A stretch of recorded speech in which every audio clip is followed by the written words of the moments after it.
Mukhang talagang seryoso silang i-discredit si Gutesa. Hanggat maaari lang, siguro sa susunod na pagdinig, huwag na itong lumutang eh.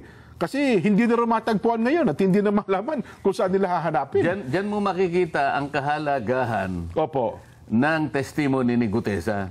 Ayun, oho. Kung naalala mo, nung nag-deliver ako ng privilege speech sa plenary, sabi ko, si Orly Gutesa, ang pinaka-credible na witness sa pagdinig na ito.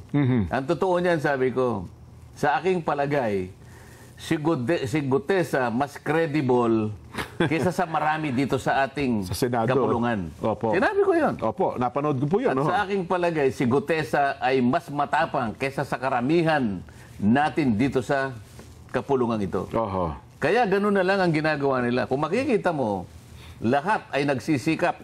Itong mga taong ito, nagsama-sama sila para sa ganon, i-discredit nila.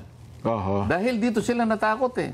Sabi ko nga sa'yo, napaka-credible ng kanyang testimony. Opo. Imbes na ipatawag yung mga taong binanggit niya, halimbawa, binanggit niya si Congressman Eric Yap.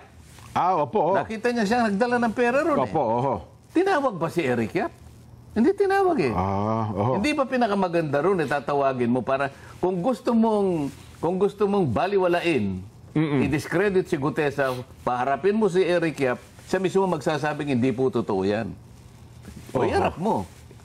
Tinawag niya rin yung, sabi niya, yung nagbibilang at tumatanggap ng pera sa bahay ni Saldico, dyan sa Valle Verde, ay isang taong nangangalang John Paul Estrada. Opo. Tama ba, Estrada? Tama po, opo. At saka Mark Texay. Bakit hindi mo ipatawag yun? Isip-isipin mo, napunta tayo doon sa pirma ng abogadang nagnotaryo. Samantalang yung malalaking tao na mag-uugnay kung totoo o hindi, doon nga natin mababalasa kung totoo nga sinasabi ni Gutesa, ipatawag mo. Ayaw nila ngayon. Takot na takot sila ngayon na ipatawag silang lahat. Bakit? Credible yung tao eh. Yun pala. Yun ang isagot mo sa tanong mo. Opo. Credible, kaya pinipilit nila. Ngayon. Pinipilit nilang gibain talagang si Gutesa, ito yung pinakahuli ngayon. Opo. Kahapon lang yata ito. Pinilit lang ako ni Defensor at ni Marcoleta. Isipin mo, para gibain. Kasi talagang matindi yung kanyang matindi ang kanyang pahayag at very credible. He has nothing to gain, he has everything to lose. Opo. Kaya palang sabi, hindi rin matagpuan. Kung ako naman si Gutesa, matapos ang aking statement binantaan siya eh. Magtatago din talaga ako. May gusto siyang puntahan siguro. Puntahan siya para siguro takutin, para sa ganun o kaya, operan siguro. Lahat gagawin nila para sa ganun ay yung kanyang testimony ay mabaliwala. May mantakin nyo, mismong tagapagsalita. Sabihin yung buong pamunuan ng Philippine Navy na nasa sa ilalim po niya ang Philippine Marines, abay nagpa-press con pa para lamang sabihin hindi namin kinukupkup itong si Gutesa. Sapagkat parang 2021 pa yata na ito ay retiro at wala na po kaming kaugnayan, anumang kaugnayan dito kay Gutesa. Yun po. Harinawa. Ganun ang lumabas na katotohanan. Pero, ang alam ko, base na rin sa pagsasalita ni Mike Defensor, mga katropa niya sa Marines. Hindi naman niya sinabing mismong opisyalis ng kasalukuyang pamunuan ng Philippine Marines. Opo. Talaga naman, mukhang ganun nga po ang mangyayari dyan. So, yun pala. Ngayon natin naunawaan at sana nare-realize din ng ating mga taga-subaybaysan. Kaya ko po pinabigyan ng emphasis sa inyo para ma-realize nila, ganun pala. Kaya pala ganun ang tindi ng pagsira sa kredibilidad nitong si Gutesa. Damaging pala. Ito ang pinakamabigat. Opo. Na pahayag na nangyari sa pagdinig ng Blue Ribbon Committee. Kaya lahat ng bala ay pinipilit na ituon kay Orly Gutesa. Para sirain. Para sa ganun, pahinain yung inilabas niya na pagsasalaysay sa Blue Ribbon Committee. Sa anumang paraan. At ang paraan na ginamit nila ay puro kasinungalingan. At meron pang lumutang na hinuha. Naku, yan anya, 30 minuto bago yung aming pagdinig, dumaan sa opisina ni Senador Marcoleta, kitang-kita namin sa CCTV.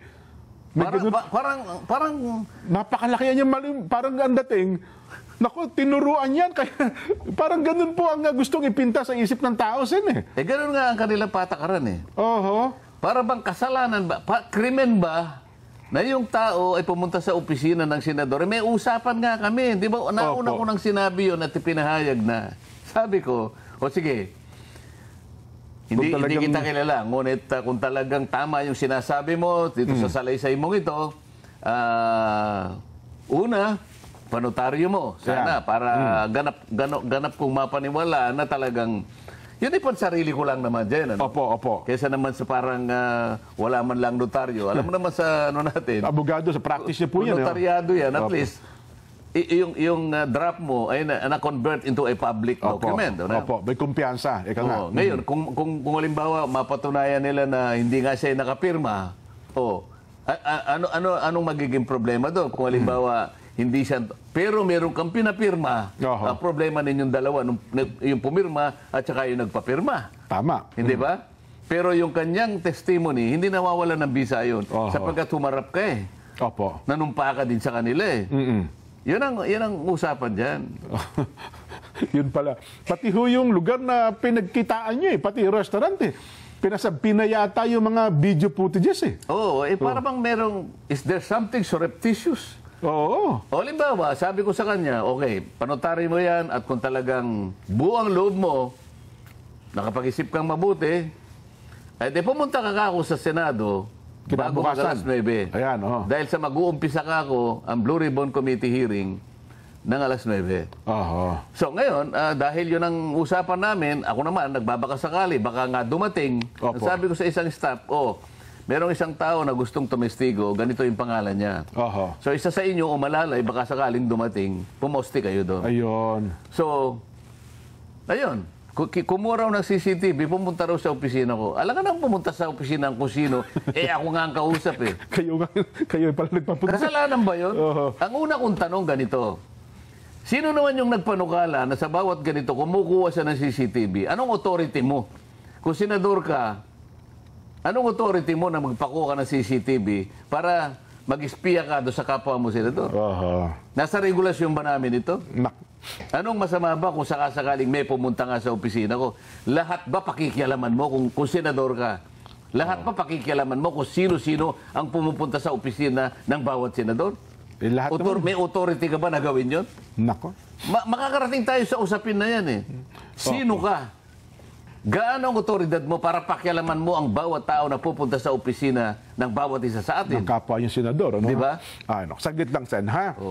Higip muna kayo ng kapet. Meron lang tayong mahalagang paalaala. May paalaala po kasi ang Department of Health sa publiko. Laging unahin ang kaligtasan sa kalsada. Malaking porsyento po ng aksidente ang maaaring maiwasan kung susunod sa tamang batas trapiko. Hindi ba natin pagsisikapan na i-identify kung sino yung ulo, halimbawa? Sino yung ugat niyan? Kasi isa sa mga na-target, si dating Congressman Saldico. Opo. Ibig ko ba sabihin si Saldico gagawa ng ganon? Na silang mag-isa? Walang nasa taas niya? Parang yun po, gusto nilang palabasin. Yun ang sinasabi ko sa iyo kanina. Ito yung scapegoat strategy. Di ba? Opo. Para bang napakapangyarihan ni Saldico. Kasi, ang sabi nga nung pinakaulo ng institusyon, ako kanya general supervision lang ako eh. Opo. I have no control over the chairman of all committees. Opo. Lalong-lalo na yung Appropriations Committee. Siguro ang tanong mo sa kanya, sa palagay mo may maniniwala sa'yo? Na siya lang talaga nagmaniwala ng lahat. Kung halimbawa, natukoy si Saldico, di ba lang naisip ng ICI? Teka muna, chairman lang ng Appropriations yan eh. Ang pinag-uusapan natin dito, pandarambong sa kaban ng bayan. Pati nga yung 2025, itong budget sa ngayon nilikot ninyo eh. Yun na nga. Pagkatapos sasabihin mo, ito lang sa kanya lang idea lahat ito. At tawagin mo kasi yung isa para ngayon dito sa Blue Ribbon makita natin. Para sa ngayon, maisaayos natin, makumpleto natin yung tinatawag nating investigation in aid of legislation. Ayun, matukoy talaga. Hindi police investigation. Di ba? Matukoy at maitama yung sistema, Sen, no? Kung talagang ganun kasi nga. kung halimbawa, hanggang dito ka lang sa appropriations, na para bang akala mo naman totoo. Kasi pinaniwalaan nila na hanggang dito lang ako eh. Ako supervision lang ako, I have no control. Nako naman. At yun namang sa DPWs hanggang USEC lang. Doon kay USEC Bernardo lang. Kaya nga. Di ba? Parang ganun eh. Yun ang hindi ko sinasabi na wag nating isama yung mga maliliit na tao. Interesado tayong lahat na isama lahat ang merong kaugnayan dyan. Maliit man. Kahit gaano kaliit, isama natin yan. Wala tayong sasantuhin dyan. Opo. Wala tayong sisinuhin. Kaya lang, manatili naman sa ating direksyon. Sino ba talaga pinag-ugatan yan? Ayun. Malinaw naman yung, sinasabi na nga ni Gutese, eto po, galing dito yung pera, dinala po dito. Hindi ka man lang natigatig doon. At hindi maliit na pera, Sen, ha? Hindi maliit na pera. Malitang pera yun. Hindi mo lang ipatawag kung sino-sino yung mga taong binanggit niya. Nasaan ba yung dalawang binanggit niya? Nasaan ba si John Paul Estrada? Nasaan ba si Mark Texay? Bakit hindi kayo gumawa ng paraan? Hanapin nyo sila. Walang gumagalaw eh. Saan tayo magsisimula ngayon? Patatawag mo yung notaryo publiko? Hindi, siguro kaya wala pinapatawag kasi 14 pa yata ang balik ng Blue Ribbon, Sen. Kasi nagbigla kayong nagpahinga. Yun pa nga eh. Buti nasabi mo yan. Bakit? Kung talagang gusto nating wag tayong maglilikat dito. Bakit? Yung budget naman, kahit nakabakasyon kami. Nga pala, no? Naghihiring kayo. Hindi ba? Sumasama rin ako dyan hanggat kaya kong puntahan. Sumasama ako sa pagdinig ng budget natin. Ibig ba sabihin, yung sa budget na kapag dinig kami, yung Blue Ribbon, ibig sabihin, magpapakabakasyon kami hanggang gusto namin. Makakapamili ba kami ng halos isang buwan, walang nangyari, samantalang yung budget hearing? Every week meron kami. Opo, napapanood namin. Hindi nyo napansin. Bakit na lang inihinto? Bakit meron pang nag-resign na chairman? Pagkatapos sasabihin niya lang na kukunin niya uli. Dahil nga gusto lang nilang ihinto ng ganun. Baka sakaling may magawa sila na mapagtakpan ng napakaraming mga bagay. Napansin nyo ba, mga kababayan? Kailangan maging maliksi po kayo ngayon. Huwag po kayong kukurap. Bawal ang kumurap ba ngayon? Kurap ang ibig ko sabihin sa mata. Kasi pag kurap po ninyo, baka iba po yung makita nyo. Blink pala yung tinutuyo. Kala ko yung kurap na. Huwag po kayong kukurap. Isa sa mata po. Ibig lang sabihin ay talagang maging mapagbantay kayo. Maging vigilant kayo. Ayun. Mukhang Sen, well, sa pagpasok po ni Ombudsman Boying Rimulya, ang nangyari ngayon, halos araw-araw po, may press ko na ang Ombudsman. Sabi nga nung ilang mga tumitingin, isang Ombudsman na sikreto dati, tahimik, at ngayon po naman ay daily press con ang ating bagong Ombudsman. Pero hindi mo ba i-discuss paano kang nakakuha ng clearance ka mo? Hindi, usapin kasi dyan eh. Hindi ka pwedeng maisama do sa shortlisting. Kapag wala kang clearance galing sa ombudsman, di ba? Ay, SOP po yun, di ba? Requirements po yun, Sen. Kaya lang, bakit ka nakakuha ng clearance? Hindi mo ba sisya sa atin yun? Paano Kasi, si Mayor Baste, the acting mayor of Davao City, nag-file siya ng kaso laban sa maraming opisyalis ng ating pamahalaan, kasama na noon ay Secretary of Justice Boying Rimulya. Tama po. Hindi lang naman siya, kundi yung marami pa. Ito ay patungkol dun sa pagkakahuli, pagkaka-detain sumandali, at pagkaka-transport ni dating Pangulong Duterte sa The Hague. Anong petsa nung kanyang complaint na ipinail sa ombudsman na nadakit mismo? Anong petsa? Hindi ko na matandaan yung date, Sen. September 15. Okay. Bago pa maitalaga. Bago pa maitalaga Kasi ang nakatalaga is an OIC ombudsman. Ang pangalan, Dante Vargas. Di ba? Yes po. Naitanong ko kayo yan nung budget hearing ng DPWH kasi may kasangkot na pangyayari dyan. Kasi gumawa ng office order si dating ombudsman, acting ombudsman Dante Vargas. Di ba? ang petsa ng kanyang office order, September 17, 2025. Okay, oo. So, sabi niya, lahat ng mga na-file na kaso sa nakarang 10 araw bago itong effectivity ng aking September 17 na office order, Opo. ay aalisan ng docket number. Ba, oho. Ibig sabihin, yung memorandum order ng dating ombudsman, Martires, Samuel Martires, opo. Na nag-require siya ng double docketing, Opo. sinuspindi niya yon. Sa mga tweet, yung 10 araw bago 17, magmula September 7 up to September 16. Opo. Nasama ngayon September 15. Nakuha mo ibig ko sabihin? Opo. So, anong epekto kapag ka nawala yung docket number?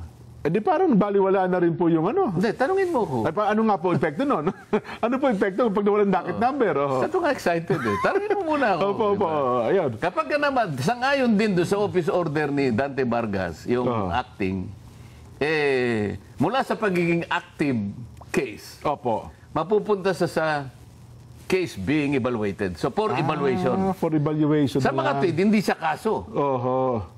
So, hindi siya kaso, walang kaso si Boy Remulla. Tama. So, nakakuha siya ng clearance. Opo. Yun ang nangyari din eh.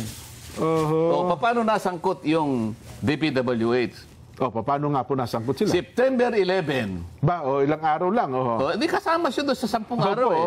Sinabi ko sa iyo, 10 araw bago September 17. Mahalagang pangyayari pala yun. September 7 to 16. Opo. 10 araw yun. September 11, Oho. nag-file ng kaso ang DPWH doon sa 20 mga opisyales na di umano'y sangkot sa flood control. Tama. Oho. At mula doon sa complaint na isinampa ng nagpetisyon na si DPWH, Secretary Vince Dizon. 16 ang sinuspinde. Opo. So, tanong mo sa akin, anong basis ng suspension? Ano nga po magiging basis nun? Wala na palang ano. Nawala yung docket number dito sa kanila eh. Oho. Tinanong ko sa kanya, ano? Your Honor, sabi niya, hindi nga ako na, ano nga ang basis? Oo. Sinasabi ko lang, yung nasuspindi, hindi dapat nasuspindi. Sabi kasi wala ng basis eh. opo. Wala ng docket number eh. Kasi yung complaint niya, na-relegate sa status na for evaluation. For evaluation na mangyayari. So walang kaso, ano ngayon ang basis? Ba't mo sinuspindi? Yung 16. Dapat pala ibalik niya yun. Dapat sagutin ni Dante Vargas ngayon yun. Oo. Di ba? Yeah. Kaya nasabi ko, merong pabor sa'yo, merong hindi pa pabor sa'yo. Oo. Sabi ko sa kanya, ito yung problema. When you pray for rains, Ay, opo. Di ba? Oho. You have to also look into the possibility or yung ano ng putik. Di ba? Opo. You must have to deal with the mud too, sabi Opo. niya. So, ipinanalangin mo na umulan. Magtyaga ka rin na tingnan mo ang magiging epekto ng putik para sa'yo. May nakinabang pero mayroon din namang... Yun na eh, di ba? Tama. Makikita mo yung inconsistency dito.